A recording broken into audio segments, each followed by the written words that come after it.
संदेश खाली हिंसा जो है वह थमने का नाम नहीं ले रहा और हिंसा जो है वह दिन प्रतिदिन जो है वह बढ़ते जा रहा है। अभी आप जो खबरें आ रही हैं या जो लोग बता रहे हैं कि जो टीएमसी नेता के जो संपत्ति है वहाँ पर जो स्थानीय लोग हैं जो वहाँ के रहने वाले लोग हैं वह सब आग लगा दी हैं और आगजनी की है। मतलब उनका जो संपत्ति था उन्हें नुकसान पहुंचाने के इरादे से और कुछ इस तरीक़े से उन्हें के नुकसान पहुंचाया गया और कुछ आग लगा दिया गया है।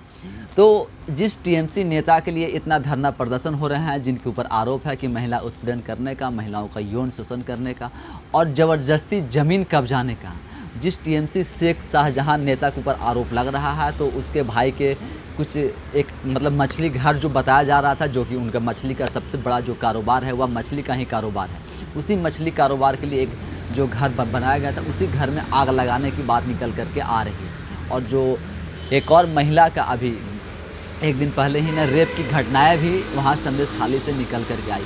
तो अगर ममता बनर्जी जी इतनी ही एक महिला होते हुए भी महिला मुख्यमंत्री होते हुए भी क्या उनके रहते हुए इतनी बड़ी बड़ी घटना हो जा रही है और इस तरह की घटना हो जा रही है, फिर भी वह कुछ भी कार्रवाई करने से डर क्यों रहे हैं, कार्रवाई करने से परहेज क्यों कर रही है?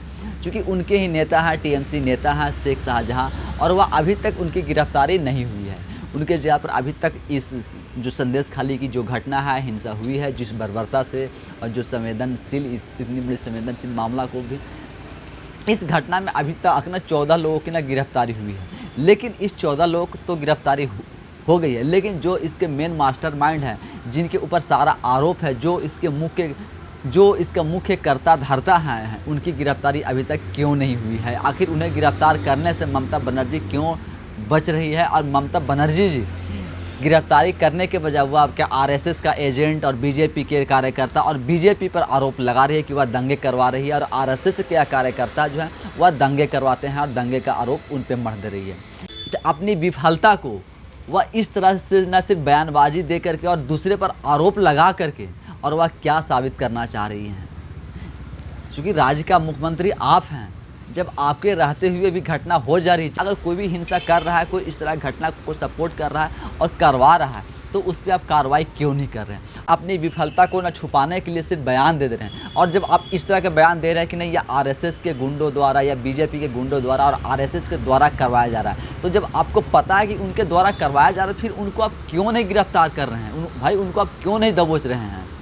सिर्फ मतलब बयान दे करके क्यों छोड़ देना? क्योंकि आप राज्य के मुख्यमंत्री, आपके पास सारा तंत्र आपके पास है, पूरा कानून की विधि व्यवस्था आपके पास में है, लेकिन आप इन महिलाओं की उत्पीड़न का और जिन महिलाओं के साथ यौन शोषण किया गया है, उन महिलाओं के साथ आपके साथ दर्द बांटने की जगह पर आप और नमक छिड़कने का काम कर रहे हैं। और जिस टीएमसी नेता शेख शाहजहां के ऊपर आरोप लगा हुआ है, और जब ईडी जो राशन घोटाला का भी उनके ऊपर आरोप है, तो जब ईडी उन पर कार्रवाई करने गई थी, ईडी रेड करने गई थी, तो ईडी पर भी हमला करवाया गया था और ईडी के अफसर भी घायल हो गए थे, और तब से वह भूमिगत है और तब से वह भागता फिरता चल रहा है। तो आखिर आपकी जो तंत्र है वह पकड़ने में नाकामयाब क्यों रह रही है? और आपके नेता होते हुए अभी तक उन्हें गिरफ्तार क्यों नहीं किया जा सका?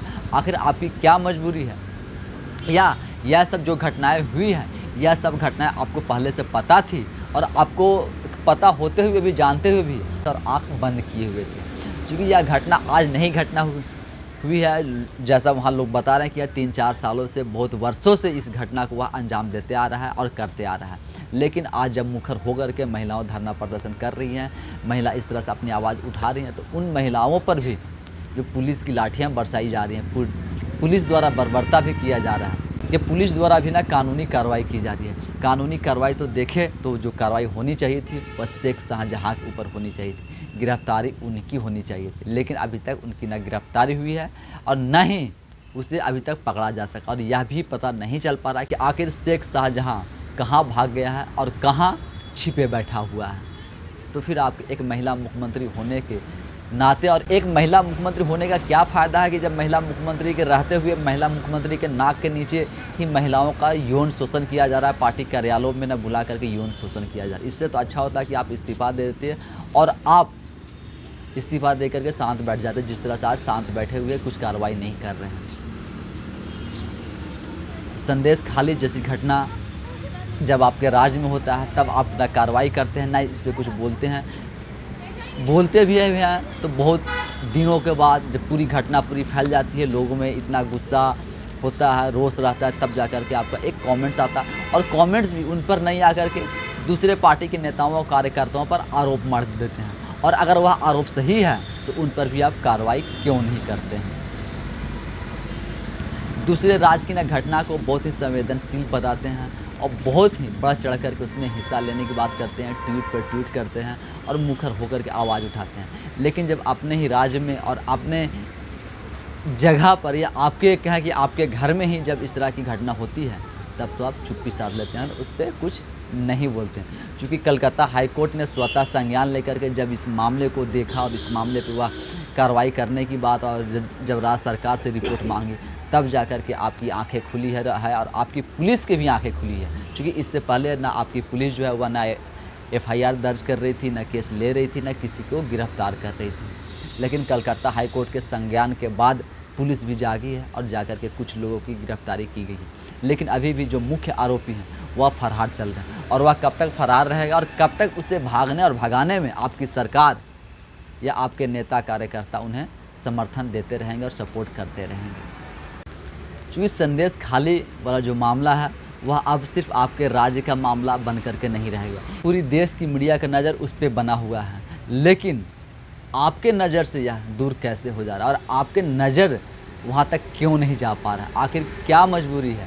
आपकी दूरदृष्टि तो बहुत अच्छी है, दूरदृष्टि चीज़ मतलब दूर की चीज़ें तो आप बहुत ज़्यादा देख लेते हैं, लेकिन जो आपके नज़दीक है यानी निकट दृष्टि, वह आप क्यों नहीं देख पा रहे हैं? मतलब क्या आपका निकट दृष्टि दोष है? मतलब दूरदृष्टि अच्छी है लेकिन निकट दृष्टि दोष जो है वह है। अभी से भी समय है ऐसे जो जिन महिलाओं के साथ में जिनके साथ यौन उत्पीड़न हुआ था, यौन हिंसा हुई है, जिनका ज़मीन कब्जाया गया है, उनके साथ एटलीस्ट उनका ज़मीन लौटाया जाए और इन महिलाओं को इंसाफ मिले। और आपके रहते हुए भी एक महिला मुख्यमंत्री होते हुए लोगों की उम्मीद जो है वह मतलब महिलाओं का 4 गुना ज़्यादा बढ़ जाता है और ज़्यादा उम्मीद हो जाती है। हम सब यही उम्मीद करते हैं, इन महिलाओं की जो उम्मीद है, जो ममता बनर्जी से उम्मीद है कि यह उन यौन उत्पीड़न करने वाले और ज़मीन के हड़पने वाले ऐसे लोगों पर आप कार्रवाई अवश्य करेंगे। बाकी आप सब लोग ऐसी घटना पर और ऐसे राजनीति पर क्या सोचते हैं और आपका क्या विचार होता है, आप हमें कमेंट्स के माध्यम से ज़रूर बताएं। धन्यवाद।